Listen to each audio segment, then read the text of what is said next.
Hingga Agustus 2025, 9,36 hektar lahan gambut terbakar. Aksi blokir jalan nasional di Desa Pulau Pandan, Kabupaten Kerinci akibatkan kemacetan panjang.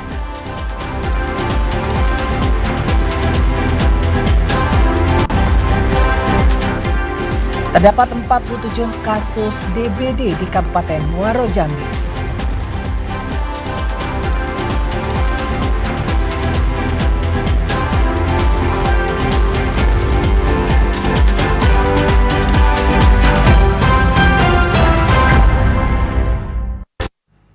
Assalamualaikum warahmatullahi wabarakatuh. Terima kasih Anda masih menyaksikan Jambi hari ini, edisi Sabtu 23 Agustus 2025.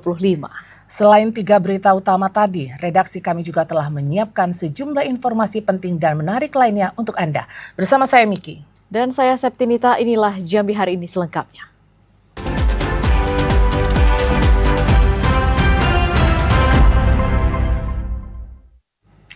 Sepanjang tahun 2025, kasus kebakaran hutan dan lahan di Kabupaten Tanjung Jabung Timur mencapai 9,36 hektar dari 11 kali kejadian.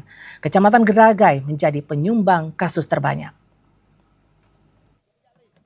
Dimulai dari bulan Januari hingga Agustus 2025, BPBD Kabupaten Tanjung Jabung Timur mencatat 11 kali kejadian karhutla di wilayah Bumi Sepucuk Nipas, Serumpun Nibung. Total luasan lahan yang terbakar mencapai 9,36 hektar. PLT Kepala Pelaksana BPBD Tanjung Jabung Timur, Indra Sakti Gunawan mengatakan, Kecamatan Geragai menjadi wilayah dengan kasus terbanyak, yaitu 4 kali kejadian dengan luasan lahan terbakar sebesar 5,5 hektar. Disusul Kecamatan Bendahara Ulu dengan 3 kali kejadian dan luasan lahan terbakar mencapai 2,5 hektar. Seluruh lahan yang terbakar merupakan lahan milik masyarakat yang didominasi vegetasi gambut. Meskipun hujan intens turun belakangan ini, Satgas Karhutla tetap melakukan patroli rutin di daerah rawan. BPBD juga telah mendirikan 4 posko di Kecamatan Bendahara Ulu, Dendang, Berbak, dan Sadu. Kabupaten termuda di Provinsi Jambi ini telah menaikkan status siaga Karhutla yang berlaku sejak 1 Juni hingga 30 September 2025. Luas lahan yang terbakar sampai saat ini 9,36 hektar yang terdiri dari di 11 kejadian. BPBD mengimbau masyarakat untuk tidak membuka lahan dengan cara dibakar, terlebih di musim kemarau yang rentan menyulut karhutla. Kliva Patria, TVRI Jambi melaporkan. Luasan titik panas kebakaran hutan dan lahan di Provinsi Jambi mulai mengalami penurunan. Berdasarkan pantauan dari BMKG, sepanjang periode Januari hingga Agustus 2025, terdata lebih dari 200 titik panas yang tersebar di sejumlah wilayah Provinsi Jambi. Informasi selengkapnya akan disampaikan oleh reporter TVRI Jambi Chandrika Divani. Selamat sore Cika, silakan dengan laporan informasi selengkapnya.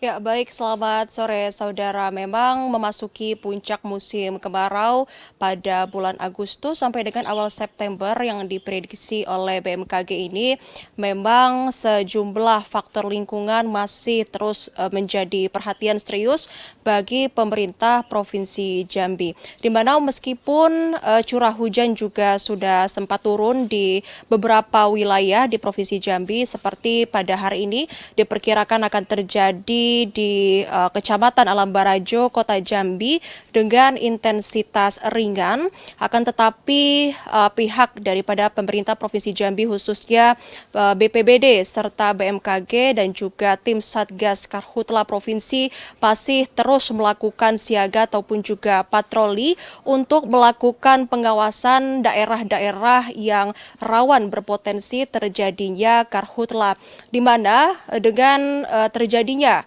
hujan yang terjadi selama 2 pekan terakhir ini memang membawa kabar gembira bagi masyarakat Provinsi Jambi, di mana hujan ini yang ditimbulkan oleh adanya pergerakan atmosfer, kemudian juga dibantu dengan bantuan operasi modifikasi cuaca yang juga telah dilakukan oleh pihak BMKG sejak tanggal 10 sampai dengan 19 Agustus 2025 kemarin juga telah membantu dalam pembasahan lahan yang terbakar.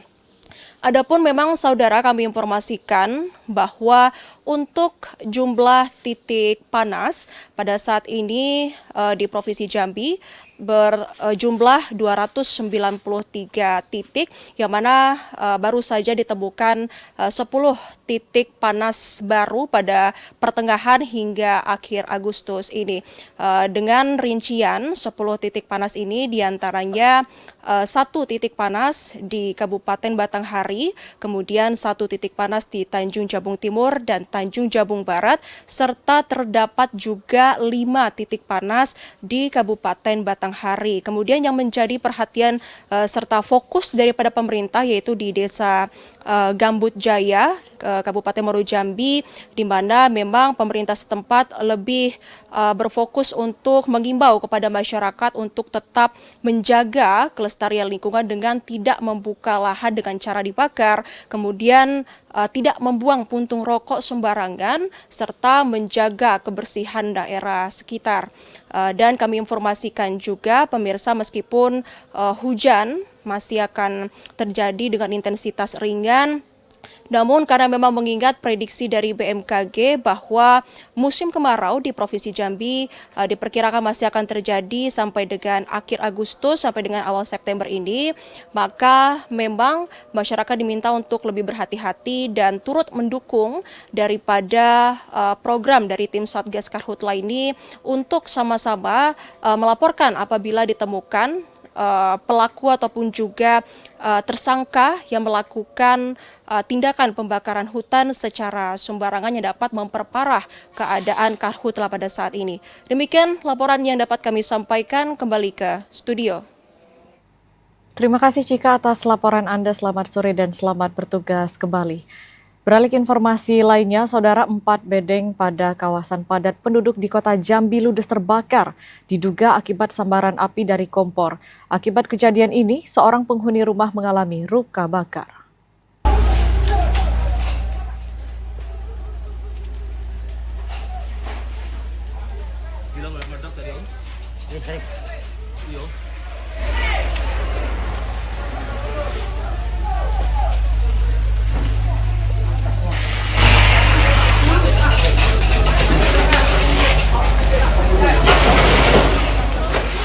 Beginilah detik-detik video amatir milik warga saat insiden kebakaran yang melanda 4 unit bedeng di kawasan padat penduduk, Kelurahan Wijayapura, Kecamatan Jambi Selatan, Kota Jambi pada Jumat sore. Terlihat melalui rekaman, api dengan cepat membesar dan melahap 4 unit bedeng di kawasan padat penduduk. Diduga, api bersumber dari salah satu kompor saat penghuni sedang memasak. Sambaran api diduga menyebar cepat dan melahap seluruh bangunan bedeng. Akibat kejadian ini, seorang penghuni rumah mengalami luka bakar serius dan telah dilarikan ke rumah sakit untuk mendapatkan perawatan intensif. Kepala Dinas Pemadam Kebakaran dan Penyelamatan Kota Jambi, Mustari, mengatakan 6 unit mobil pemadam kebakaran diterjunkan ke lokasi dan berhasil menjinakkan api. Pada pukul 18.05, kami menerima laporan dari tim Informasi Penanggulangan Kebakaran Kota Jambi dan 112 yang di mana ada 4 unit rumah yang dibakar, dan kita menurunkan 6 armada karena sangat padat lokasi yang terjadi kebakaran ini. Dugaan api berasal dari waduk yang sedang memasak dan menyambut kepada tabligh. Pada saat itu saksi mata minta pada seorang pedagang dan juga ledakan itu adalah dari tabligh. Hingga kini, petugas kepolisian masih melakukan penyelidikan untuk memastikan penyebab kebakaran.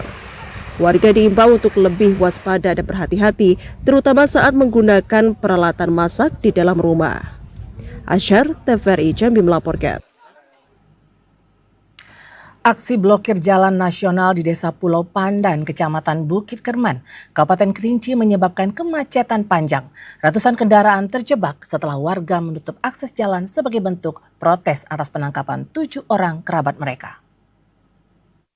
Pemblokiran jalan nasional di Desa Pulau Pandan membuat arus lalu lintas lumpuh total selama berjam-jam.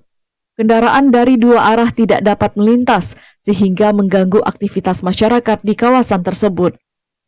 Warga menilai penangkapan yang dilakukan aparat kepolisian tidak adil. Mereka menuntut agar 7 kerabatnya segera dibebaskan karena hanya menyampaikan aspirasi saat aksi demonstrasi di lokasi pembangunan pintu air PLTA Kerinci Merangin Hidro. Bupati Kerinci Monadi turun langsung ke lokasi untuk menenangkan warga. Bupati mengimbau agar aspirasi disampaikan dengan cara yang tidak mengganggu kepentingan umum. Pihaknya juga berkomitmen untuk memfasilitasi komunikasi antara warga dan pihak terkait. Setelah melalui negosiasi panjang, warga akhirnya bersedia membuka blokir jalan nasional dan arus lalu lintas kembali normal. Ternyata salah satunya adalah tadi ada warga yang ditangkap di kepolisian. Namun dalam hal itu kita berupaya untuk menyelesaikan. Dari tuntutan itu kita berupaya. Saya sudah sampaikan kepada warga. Namun mudah-mudahan mereka ada keyakinan apa yang saya sampaikan tadi itu, supaya jalan ini bisa dibuka. Ini karena ini sudah ketertiban umum. Meskipun akses jalan telah kembali lancar, persoalan utama terkait tuntutan pembebasan 7 warga yang ditangkap masih menunggu tindak lanjut dari pihak kepolisian. Ilwan, TVRI Jambi melaporkan. Pemerintah Kota Jambi tindak lanjuti penemuan penyakit hepatitis B pada siswa. Informasi selengkapnya akan kami hadirkan usai jeda, tetaplah bersama kami.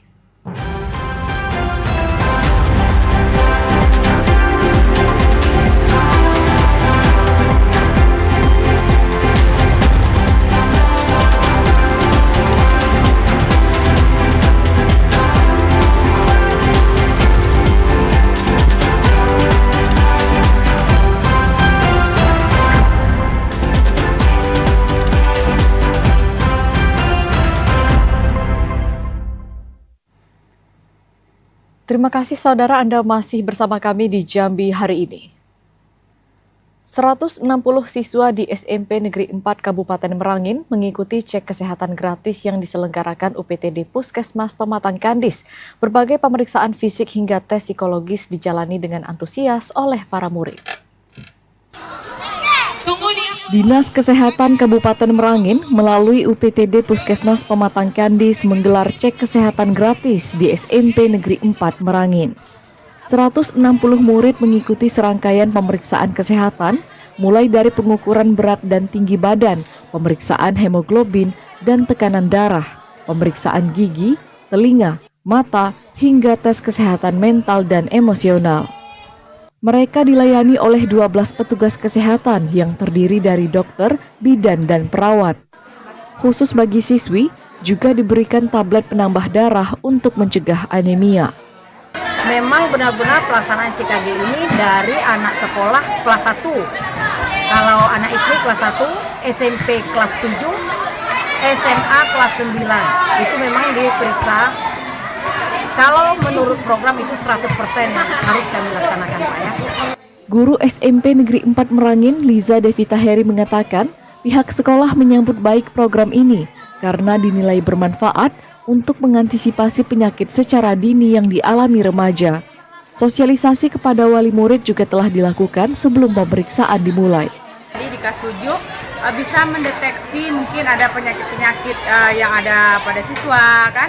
Lebih mengetahui lebih dini apa-apa saja keluhan dari siswa, penyakit bawaan, ya bisa dari genetik orang tua. Terus ya intinya kami menyambut baik, semoga ini berkelanjutan gitu. Ada paguyuban kelas kan yang isinya perkumpulan orang-orang tua di kelas 7, khususnya tadi yang sudah disosialisasikan di kelas 7. Jadi bisa bekerja sama dalam kesehatan siswa kami. Sejak awal Agustus 2025, UPTD Puskesmas Pematang Kandis telah melakukan cek kesehatan gratis di 10 sekolah, mulai dari tingkat SMP hingga SMA. Hingga saat ini, belum ditemukan penyakit fatal yang dialami para remaja.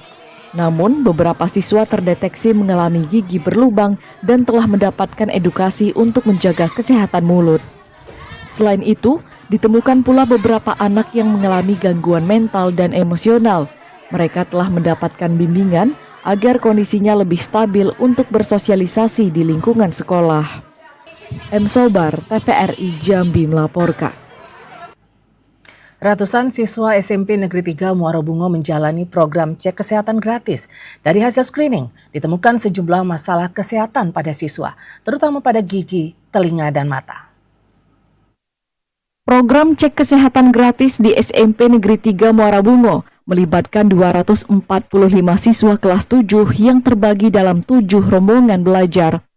Pemeriksaan meliputi screening darah, tes mata, pemeriksaan gigi, telinga, anemia, berat badan, hingga kebugaran fisik. Wakil Kesiswaan SMP Negeri 3 Muara Bungo Nur Rahmawati mengatakan, tahapan CKG akan dilakukan secara bertahap. Tahap pertama dilaksanakan untuk siswa kelas 7, sementara tahap berikutnya akan menyesuaikan jadwal dari Puskesmas Rimbo Tengah. Pihak sekolah mengapresiasi program CKG yang digulirkan pemerintah karena dinilai sangat membantu dalam mengontrol kondisi kesehatan siswa secara berkala. Kami bersyukur dan berterima kasih dengan adanya CKG ini. Tentu mulai dari sekarang, dari dini, anak-anak kita sudah bisa terdeteksi dan termonitor kesehatannya. Sehingga apabila ada kekurangan, apabila ada stunting, apabila ada yang kurang darah, mulai dari sekarang anak-anak diberikan asupan yang sesuai. Dari pelaksanaan CKG yang serentak di sejumlah sekolah, petugas puskesmas menemukan banyak masalah kesehatan pada siswa SMP. Gigi berlubang menjadi temuan terbesar yang dipicu konsumsi makanan dan minuman manis secara berlebihan. Gangguan mata juga ditemukan yang diduga akibat penggunaan gadget secara berlebihan tanpa pengawasan. Masalah telinga yang kurang dibersihkan dan diperhatikan juga menjadi temuan dalam pemeriksaan. Untuk kondisi hemoglobin siswa putri, seluruhnya dinyatakan normal. Namun petugas kesehatan tetap memberikan tablet tambah darah sebagai langkah pencegahan. Muhriyandi, TVRI Jambi melaporkan. Pemerintah Kota Jambi mengambil langkah cepat menanggapi temuan penyakit hepatitis B pada siswa hasil screening kesehatan gratis yang dilakukan di sejumlah sekolah.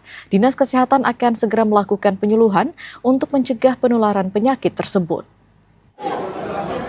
Program cek kesehatan gratis siswa di Kota Jambi terus berlanjut hingga akhir tahun 2025. Melalui screening kesehatan yang dilakukan di berbagai sekolah, ditemukan sejumlah penyakit seperti hipertensi, obesitas, dan hepatitis B yang berisiko menular. Terkait temuan hepatitis B, Pemkot Jambi mendorong Dinas Kesehatan untuk melakukan penanganan secara cepat dan terukur. Penyakit ini dinilai berbahaya karena dapat menular antar siswa. Wali Kota Jambi Maulana mengatakan, dalam waktu dekat, Dinas Kesehatan akan melakukan penyuluhan tentang bahaya dan pencegahan hepatitis B di lingkungan sekolah. Pemkot juga akan melakukan penelusuran epidemiologi untuk mengidentifikasi sumber penyebaran penyakit di kalangan siswa. Hepatitis B itu kan penularannya melalui darah, melalui jarum suntik, melalui aktivitas narkoba yang menggunakan suntik dan lain-lain. Kita akan bersama dengan Dinas Kesehatan melakukan penyuluhan terhadap pencegahan penularan dari hepatitis B. Biasanya yang banyak itu hepatitis A, karena hepatitis A itu penularannya lewat makanan. Program cek kesehatan gratis ini menyasar sekitar 103.000 siswa di Kota Jambi. Pemeriksaan meliputi kesehatan mata, mulut, telinga, tekanan darah, dan berbagai penyakit lainnya. Joko, TVRI Jambi melaporkan. Kepadatan hunian di Lapas Narkotika Kelas 2B Muara Sabak menjadi perhatian serius. Hal ini membuat para warga binaan rentan tertular penyakit antar sesama. Penyakit menular merupakan salah satu permasalahan yang kerap terjadi di setiap lapas, tak terkecuali di Lapas Narkotika Kelas 2B Muara Sabak. Penghuni lapas yang berjumlah 693 warga binaan ini cenderung padat, minim ventilasi dan cahaya. Kondisi ini bakal mempercepat penyebaran bakteri dan virus, sehingga risiko penularan penyakit lebih tinggi. Upaya pencegahan dan deteksi dini seperti screening kesehatan rutin terhadap warga binaan sangat penting untuk mengendalikan dan menangani penyakit menular di lingkungan lapas. Dokter Lapas Narkotika Kelas 2B Muara Sabak, Gusti Andri mengatakan, pihaknya belum lama ini kedatangan 8 orang narapidana pindahan dari lapas kelas 2A Jambi. Sebelum dimasukkan ke dalam sel, seluruh narapidana tersebut dilakukan screening terlebih dahulu, mulai dari pemeriksaan tensi, TBC, HIV, serta penyakit bawaan lainnya. Bagi napi yang terdeteksi menderita sakit akan diberikan obat-obatan. Hak kesehatan bagi warga binaan atau narapidana dalam hal kesehatan menjadi salah satu perhatian pihak lapas, termasuk melakukan upaya untuk mencegah para narapidana terserang penyakit menular. Kita melakukan screening terhadap 8 narapidana pindahan.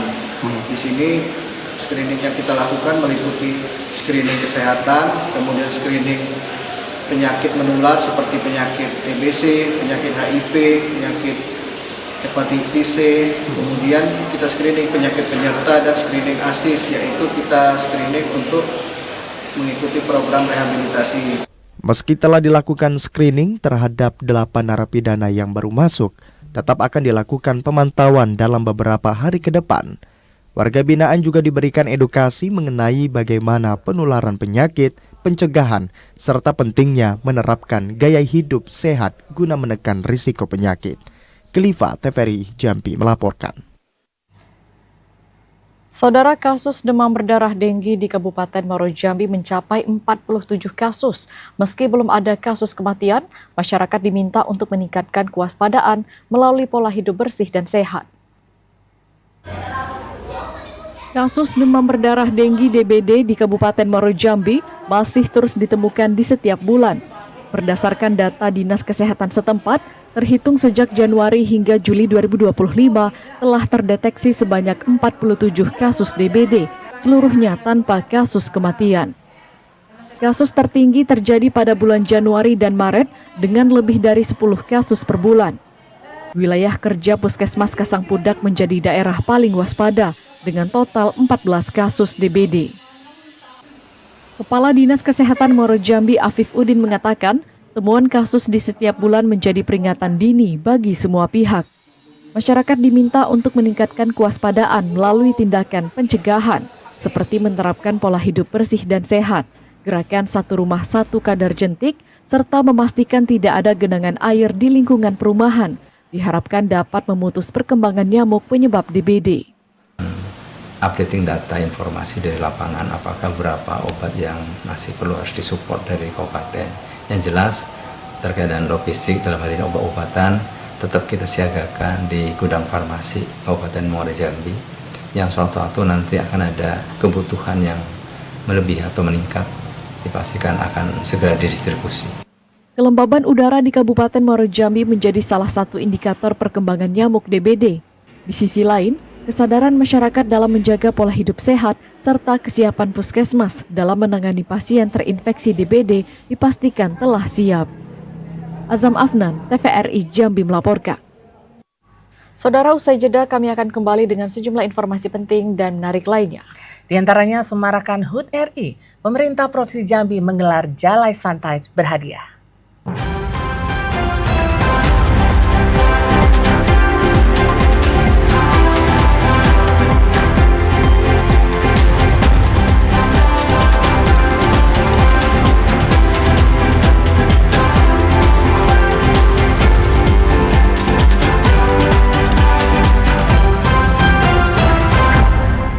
Saudara, terima kasih masih bersama Jambi hari ini. Dalam rangka menyemarakan hari ulang tahun ke-80 kemerdekaan Republik Indonesia tahun 2025, pemerintah Provinsi Jambi menggelar Jalan Santai berhadiah untuk masyarakat.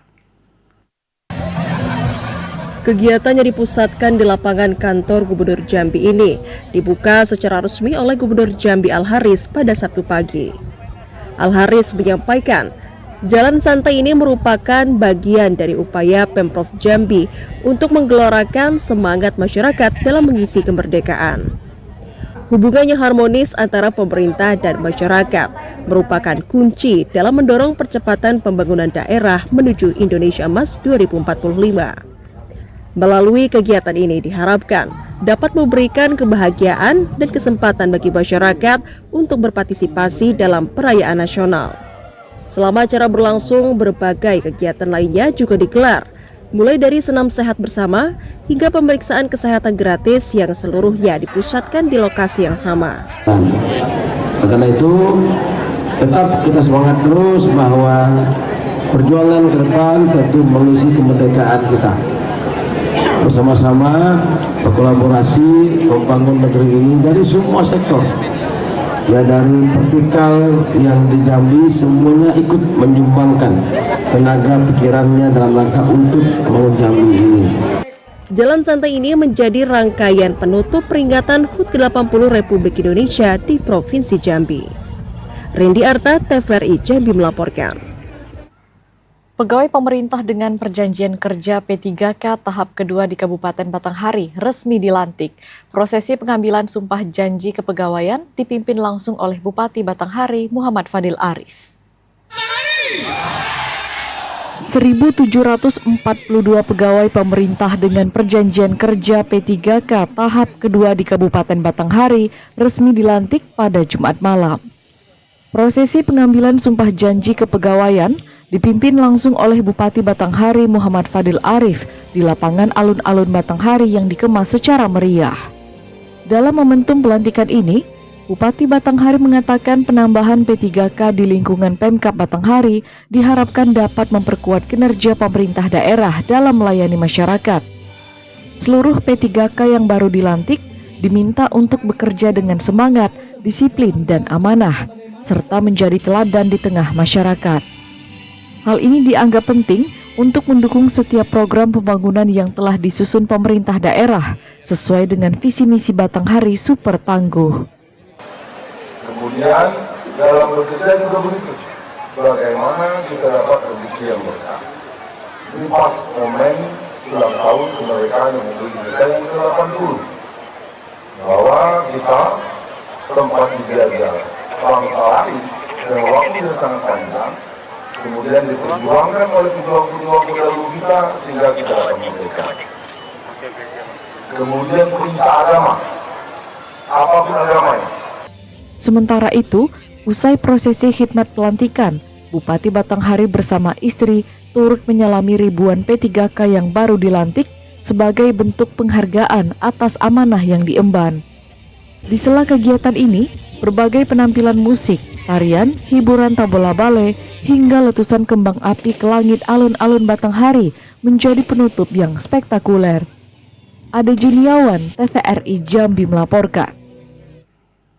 Pemerintah Kabupaten Sarolangun mendukung dan mendorong reklamasi lahan bekas pertambangan emas tanpa izin peti untuk dijadikan sentra ekonomi berkelanjutan melalui sektor pertanian, perkebunan, dan perikanan. Aktivitas pertambangan emas tanpa izin yang marak terjadi dalam 2 dekade terakhir di Kabupaten Sarolangun telah menyebabkan kerusakan ekosistem alam, termasuk sungai, hutan, dan lahan pertanian. Untuk itu, pemerintah daerah mendorong pemanfaatan lahan bekas peti secara produktif. Salah satu contohnya terlihat di Desa Batin Pengambang, Kecamatan Batang Asai, yang telah memanfaatkan lahan bekas peti untuk menanam jagung. Upaya ini sejalan dengan program restorasi lahan pasca tambang melalui perbaikan kondisi tanah dan ekosistem agar kembali produktif dan berkelanjutan. Bupati Sarolangun Hurmin mengatakan, pemerintah daerah terus mengimbau masyarakat untuk memanfaatkan lahan bekas tambang sebagai lahan pertanian, perkebunan maupun perikanan. Langkah ini dinilai strategis untuk mengembangkan sektor berkelanjutan guna mendukung perekonomian dan ketahanan pangan daerah maupun nasional. Hurmin menegaskan sektor pertanian pangan dan hortikultura menjadi perhatian serius pemerintah daerah karena dinilai sebagai sektor pilihan yang berpotensi menggantikan sektor pertambangan. Seperti itu kan masih bisa kita membanggakan.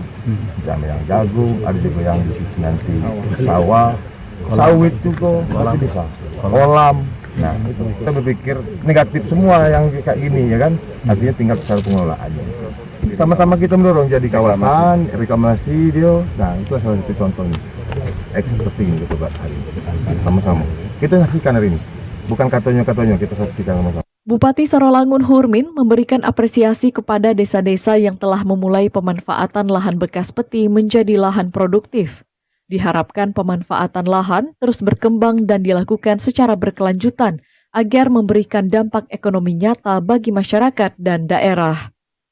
Edi Kusnadi, TVRI Jambi melaporkan. Saudara, pawai pramuka di Danau Kecamatan Teluk, Kota Jambi, tumbuhkan rasa bangga dan cinta tanah air. Informasinya akan kami hadirkan usai jeda sesaat lagi, tetaplah bersama kami.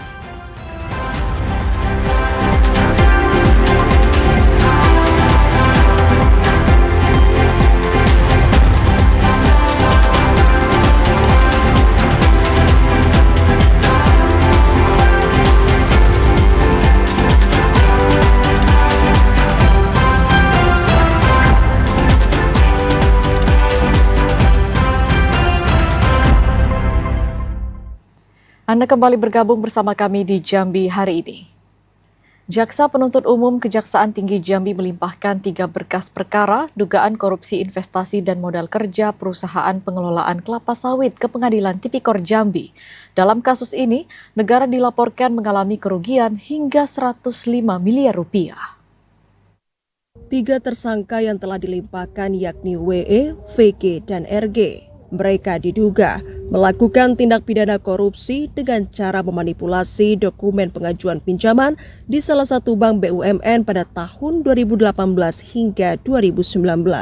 Dana pinjaman yang seharusnya digunakan untuk investasi dan modal kerja justru dialihkan untuk kepentingan lain yang tidak sesuai peruntukannya. Akibatnya terjadi pembobolan dana bank dengan total kerugian negara mencapai 105 miliar rupiah. Kepala Seksi Penerangan Hukum Kejati Jambi, Noli Wijaya mengatakan, ketiga berkas perkara telah dinyatakan lengkap dan telah dilimpahkan ke Pengadilan Negeri Jambi untuk segera disidangkan. Para tersangka diduga melanggar Pasal 2 dan Pasal 3 Undang-Undang Tindak Pidana Korupsi Jungto Pasal 55 KUHP. Kejaksaan Negeri Jambi telah melimpahkan berkas perkara atas nama 3 orang tersangka WH, PG, dan RG ke Pengadilan Tipikor Jambi pada tanggal 21 Agustus 2025 di hari Kamis.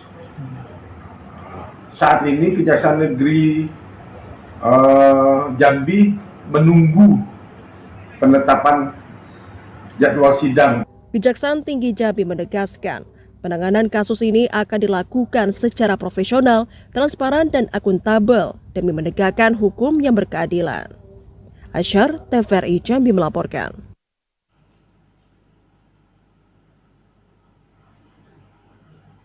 Koperasi Merah Putih yang sudah terbentuk di 124 desa di kelurahan dalam Kabupaten Batanghari telah menerima SK pembentukan. Tahapan kegiatan kini mulai memasuki penyusunan berkas untuk penyusulan dana Kopdes.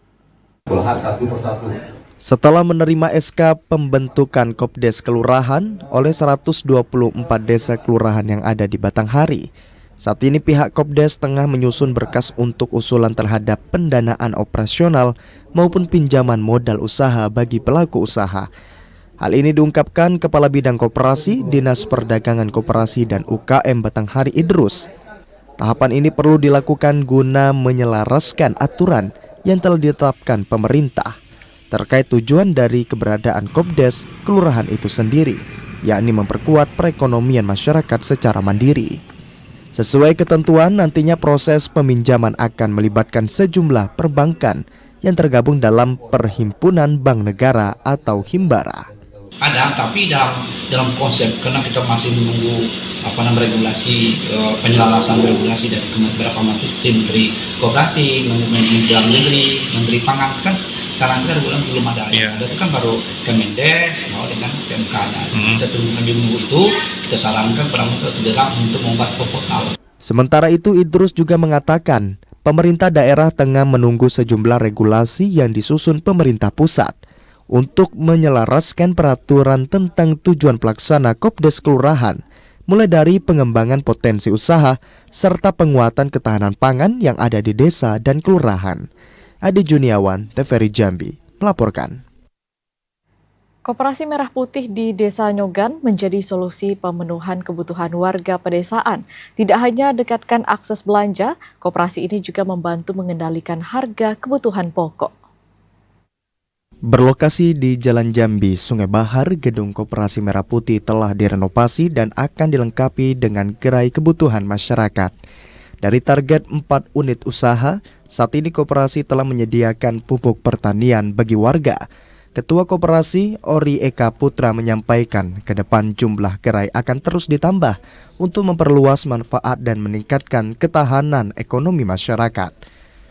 Unit yang direncanakan meliputi gerai sembako, LPG subsidi, hingga simpan pinjam.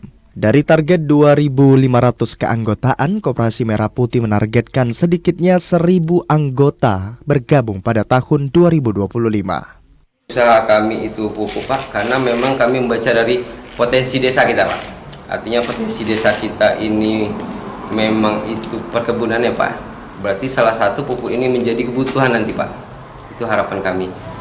Dan juga memang posisi kami, tempat kami ini memang ada areal pabrik sawit, Pak. Nah, itulah yang menjadi salah satu kami pupuk, Pak. Meski belum diresmikan di tingkat desa, pemerintah desa mendorong agar Koperasi Merah Putih melibatkan masyarakat secara langsung. Keberadaannya diyakini dapat mempercepat pendistribusian barang sehingga harga yang diterima masyarakat lebih terjangkau. Dalam Koperasi Merah Putih pengurusannya sudah mulai ada kemajuan sedikit-sedikit walaupun memang belum signifikan. Alhamdulillahnya anak-anak muda yang berdiri di Koperasi Merah Putih ini memang anak-anak muda yang berkompeten. Koperasi Merah Putih tidak sekedar formalitas, namun menjadi alat distribusi untuk mensejahterakan masyarakat serta mendorong kemandirian pangan yang dimulai dari tingkat desa. Azam Afnan, TVRI Jambi melaporkan. Semangat kemerdekaan dikobarkan melalui pawai pramuka di Danau Teluk Kota Jambi. Ajang ini menjadi wujud nyata, menumbuhkan rasa bangga dan cinta tanah air di kalangan generasi muda. Ribuan pelajar antusias mengikuti pawai pramuka di Kecamatan Danau Teluk Kota Jambi. Kegiatan ini digelar dalam rangka memeriahkan Hari Kemerdekaan ke-80 Republik Indonesia sekaligus memperingati Hari Pramuka ke-64. Berbagai kreativitas ditampilkan, mulai dari mobil hias, penampilan drum band, hingga kostum-kostum menarik yang memukau mata. Tujuannya untuk menumbuhkan semangat nasionalisme, kreativitas, dan kecintaan terhadap tanah air. Majelis Pembimbing Ranting Gerakan Pramuka Kuartir Danau Teluk Herman berharap pawai ini dapat meningkatkan kualitas sumber daya manusia di Kota Jambi. Melalui kegiatan positif seperti ini, generasi muda diharapkan tidak terlibat dalam aksi negatif, seperti geng motor, kriminalitas, maupun penyalahgunaan narkoba. Saya adalah selaku Majelis Pembimbing Ranting. Jadi berharap kepada generasi muda yang ada khususnya adik-adik yang ada di pramuka yang ada di Danau Teluk ini semakin meningkat, semakin maju, dan kami berharap harus berjiwa patriotisme dalam mengemban amanah, memperbaiki diri agar bisa menjadi anak yang lebih baik, yang berakhlak, kemudian anak yang benar-benar maju untuk negeri Indonesia ini. Dalam pawai pramuka tingkat kecamatan Danau Teluk ini lebih kurang 2.000 orang, di mana TK dan KB itu ada 10 TK, masing-masing itu menerjunkan 3 barisan. Satu barisan itu berkekuatan 30 orang siswa. Kemudian SD sama MIN itu ada 9 sekolah, SMP dan MTS ada 5 sekolah, Aliyah dan SMA beserta SMK itu ada 5 sekolah. Pembina pramuka dari SD Negeri 87 Telanai Pura Asnah menyampaikan, pawai ini merupakan bagian dari upaya menumbuhkan semangat siswa untuk aktif dalam gerakan pramuka. Saya pribadi juga mensupport kegiatan ini, kegiatan ranting Danau Teluk, memotivasi anak-anak agar bisa lebih aktif lagi di pramuka, karena di kegiatan pramuka itu mempelajari semuanya, apalagi tentang attitude. Pawai pramuka, pembangunan dan Bhinneka Tunggal Ika merupakan bagian dari pendidikan kepramukaan untuk menanamkan wawasan kebangsaan dan membentuk karakter generasi muda. Langkah ini diharapkan mampu mendukung program pemerintah pusat dalam mewujudkan generasi emas tahun 2045. Joko, TVRI Jambi melaporkan. Saudara, demikian Jambi hari ini. Terima kasih atas perhatian dan kebersamaan Anda. Saya Miki Sarjono. Dan saya Septinita bersama kerabat kerja yang bertugas pamit undur diri. Wassalamualaikum warahmatullahi wabarakatuh dan sampai jumpa.